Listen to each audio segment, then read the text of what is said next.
When Alan Doyle was just 15 years old, he made the biggest purchase of his young life. He borrowed $300 from his teacher and bought himself a guitar. Well, I couldn't even get a teacher to give me a hall pass, but somehow $3. That guitar, by the way, proved to be a solid investment. Almost 20 years after Alan started performing in the rowdy dockside pubs of St. John's, his band, Great Big Sea, is still one of the most beloved and enduring groups in Canadian music history. It's just an ordinary day, and it's all your state of mind.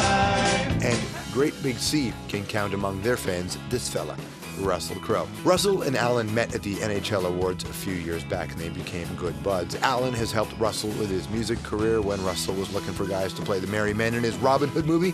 One of the guys he turned to, Alan. That crown could be our passage home. We're common archers, Robin.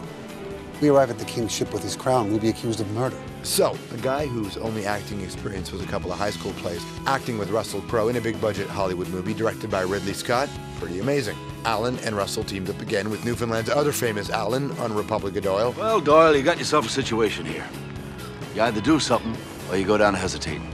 Well, that's not much of a choice. And while he's proud of the acting, Alan is still a musician through and through. He's stepping out with his first ever solo record called Boy on Bridge. And the story behind the title, the way Alan tells it, pretty awesome. I've been over the moon and down on my luck. I've seen a little, but it ain't enough. Everybody, please welcome to the show, Alan Doyle! Great to see you, man. Thanks for having me. Thank you very much. Look at that guy. Look at him, eh? Woo! Handsome Alan Doyle. Hello, everyone. No. First of all, congratulations are in order. You and George Clooney have something very amazing in common. I haven't talked to you since this happened. I mean, Other than stunning good looks? Right, absolutely. Is that his character in Up in the Air wanted 1,000,000 miles in the air. You actually got it. I did. A little while ago, I got this package in the mail from Air Canada saying, you know, congratulations on your on 1,000,000 miles. And I was like, then they give you an airplane and they give you a thing and a big thing saying, well, thank you. And I was like, wow, that's cool. I got to fly 1,000,000 miles, you know, and music has taken me 1,000,000 miles. And then I, about 2 seconds later, I paused and went, oh, I've flown 1,000,000 miles. Like, that's a lot of movies this big. That you watched. You know, that's a lot of stuff. It is a weird thing. It's kind of an odd little point, you know, in your life when you realize that, you know, like music primarily has given me this privilege, you know what I mean, and has given me this life, you know, and it's an amazing time to a marker in your career, you know. It was really actually kind of cool. I mean, I'm being facetious when I say it was kind of weird, but it was like it's a pretty cool thing, and I was very grateful for it. I want to play a clip of your band way back. Sure. Way back. Look at the clip of Great Big Sea way back. Watch this. Meanwhile, downstairs, another storm is brewing. Great Big Sea is hoping to make a few waves of its own. It caught up with the young band of St. John's musicians just moments before their showcase. Realistically, one of the things we're hoping to do is to make real good contacts with people and establish ourselves with, you know, buyers and potential agents and stuff who wouldn't get to see us normally. Sean's got a broken arm. Oh, he does? Yeah. Okay, so that clip. Sean's got a broken arm. You know, isn't that one? In that video. I'm pretty sure that's either the Junos or the East Coast Music Awards. East Coast Music Awards in 1994. Yeah. Right? I mean, if you think about just what a long, strange trip it's been. We talked about the 1,000,000 miles.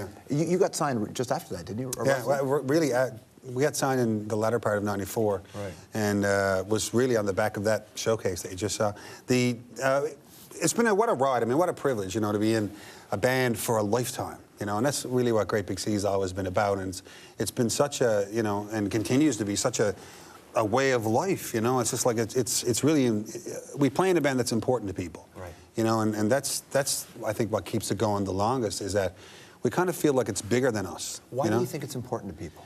I don't know. I think, well, it starts with because it's important to us, but it's also, I think, the fact that we've always wore, you know, the place we're from on our sleeve, and that we're singing songs, you know, at least part of them, that are from a culture that, you know, most people might not have heard about otherwise, and that so you have the weight of all that history and all that kind of, you know, tradition that comes with singing songs that are literally hundreds of years older than us, and people are going to be singing. Hey, listen, people are going to be singing those songs long after we're dead and gone. Newfoundland has gone through such an unbelievable transformation, even in the last 10 or 15 years, that the Newfoundland you're raising your kid in is not the Newfoundland you grew up in. No. I mean, Labrador, identical. But Newfoundland, no, I'm kidding.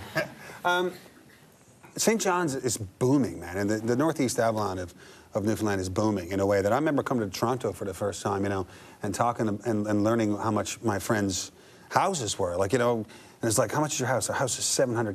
$700,000! But that sounded impossible to me, you know what I mean? And right now, I mean, a bungalow in St. John's is half that. You know what I mean? It's just because of, you know, primarily because of offshore oil revenues and a few other things, and natural resources of various kinds, and because of the hard work of the cultural community in St. John's.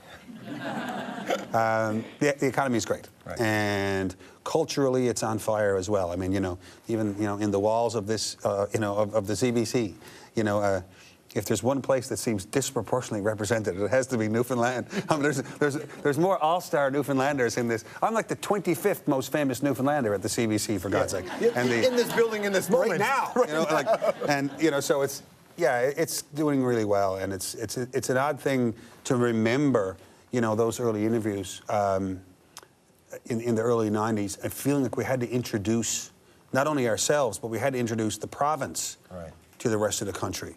And, you know, and we often found ourselves defending the province back then and trying to, you know, and like fearing off snickers about, you know, well, you know, I'm from such and such and you're from Newfoundland. And now it's like the opposite. You get people apologizing to be from somewhere, but I'd really like to be from Newfoundland. You know, that kind of thing. So it's you know, I think we're riding a bit of a heyday, and I hope it goes on for a long time. And you know, not that it's in any way illegitimate.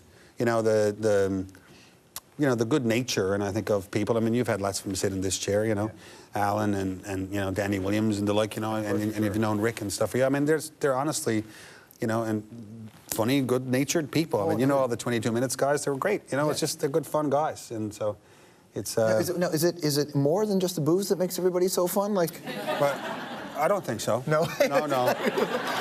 So for this, no, but I know what you mean. But it's like that's the kind of thing, isn't it? I mean, it's that I think 10 years ago, if I was on this show and you'd made a booze reference, I would have got my back up about it. Yeah. And I would have said, well, come on, man, it's like, you know, what do you think? Drink everywhere. Yeah, you know, I would feel the need to sort of defend, you know, our backyard or whatever, you know. But I feel like we don't need to introduce ourselves to the country anymore. Sure. And you know, and it's the kind of thing that I think Newfoundlanders have been funny for a long time, primarily because we've been so good at dealing with hard times. And I heard Mary Walsh say that one time, and I've never forgot it. And Mary, you know, she said, Newfoundlanders are funny and good-natured because we're so used to dealing with hard times. And I think that's primarily where it comes from. And I think that... Will that change now that it's a have province? Because it means Ontario, as a have-not, you're going to get laughs. No, so that means in 10 years we'll be a bunch of whiny sooks. Yeah, that's right. Exactly. So tell me then, through this strange trip, that you have a solo record. I mean, what does that feel like to you? I don't know yet, to be honest. It's the fact that it's happening is kind of a bit of an epiphany. You know, I always wanted to be in playing music for a living, and that's what I wanted to do. And thanks to Sean and Bob and the Great Big Sea guys, I've managed to do that so far. I started this year not knowing what I was doing. I knew I wanted to go to Nashville and work with Gordie Sampson to see what came of that. I knew I wanted to go up to Northern Ontario and work with Hawksley in Hawksley's place. I knew I wanted to go to LA. I knew I wanted to go to work with Russell again. And so I just sort of did this travelogue music thing that turned out, you know, the body of which is the Boy on Bridge record. And it's, like I say, it's really a snapshot of some fun adventures I had over the last 12 months. Well, even the title carries some significance to you, doesn't it? It does, yeah. Let's watch this. Put aside your plow, come and hear me now. You've a back that's strong and willing. Help us man our crew, there's a job for you. There's a whale for the killing. So, that's a film called The Whale for the Kill. 1981, I think, right? I think it came out in 81. I think they filmed it in the last part of 79, but I'm not sure. You were an extra in it. Yeah, I had no idea. It's a funny story, but it's like, I'm kind of a novice, or I certainly was 5 or 6 years ago, about, you know, I got my first laptop, you know, and someone said, you know, internet, Googling yourself and all that kind of stuff. I do that hourly now, by the way. But the... I'll show you how to set up alerts. Yeah, that's right. And someone mentioned, said, you should look up your IMDb page. Right. You know, your, what's it called? Your Internet Movie Database. And so I said, oh yeah, what is that? And he said, well, you know, it's a list of stuff you did on TV or movies or whatever. And I was like, oh, that'll be cool. So I looked it up, and I expected to see, you know, the Rita show, you know, that we did here in this building somewhere, and all that kind of stuff, and it was all going to be cool. And I noticed there's this credit from 1980 or something, and it's Alan Doyle, Boy on Bridge.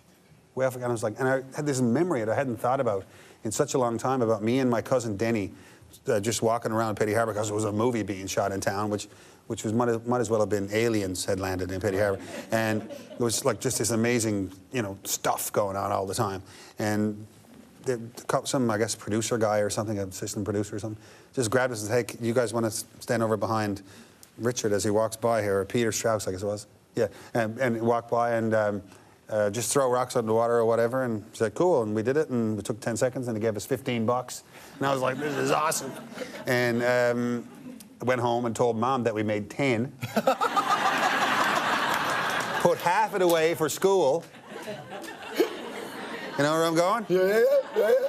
Sorry, Mom. And, but, you know, and so there it was. It was just credit for Boy on the Bridge. And I mean, that's where the title came from. But I couldn't tell you how many hours I spent sitting on that bridge, freezing cold, waiting to go somewhere else, or waiting to see what was next, or waiting to go to something I thought was bigger, or something, you know, and to find out this, you know, much later in my life, that there's actually a credit for me being Boy on Bridge. I can't tell you how significant that was to find out, because I've always kind of thought of myself as that kid, you know, sitting on that bridge, you know, wondering what else there was. Right. Well, the art of becoming an adult is realizing there is nothing else but this. Yeah. Have you learned that? Not yet, but I'm glad you said it. That's cool stuff. Right. So, okay, we talked about Boy on Bridge, the beginning of your acting career. Mm-hmm. But there's been a lot more. Stick around. That and anthropology with Alan right after this.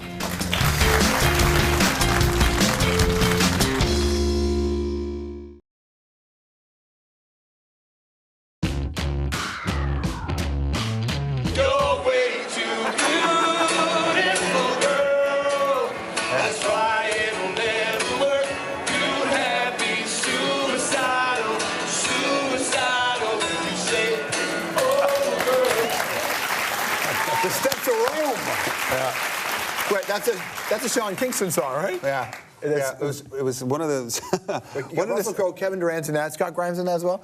Scotty and Kev and Russell and me. Yeah. Well, you know, it was just one of the songs that we used to, you know, sit around after shooting the Robin Hood movie. You know, a bunch of us. Often it was just 4 of us, but sometimes it'd be other people in the movie or crew guys or whatever. And we'd often just sing songs just to, you know, to sort of pass the time, have a bit of fun, maybe have a drink or whatever. All right, really quick rapid-fire questions. Best place to eat in Newfoundland?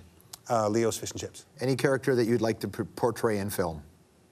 George Strombopoulos. That's what I'm talking. That's it. How many people say that? It's yours. None. It's yours. Best venue in Canada not in Newfoundland or Labrador?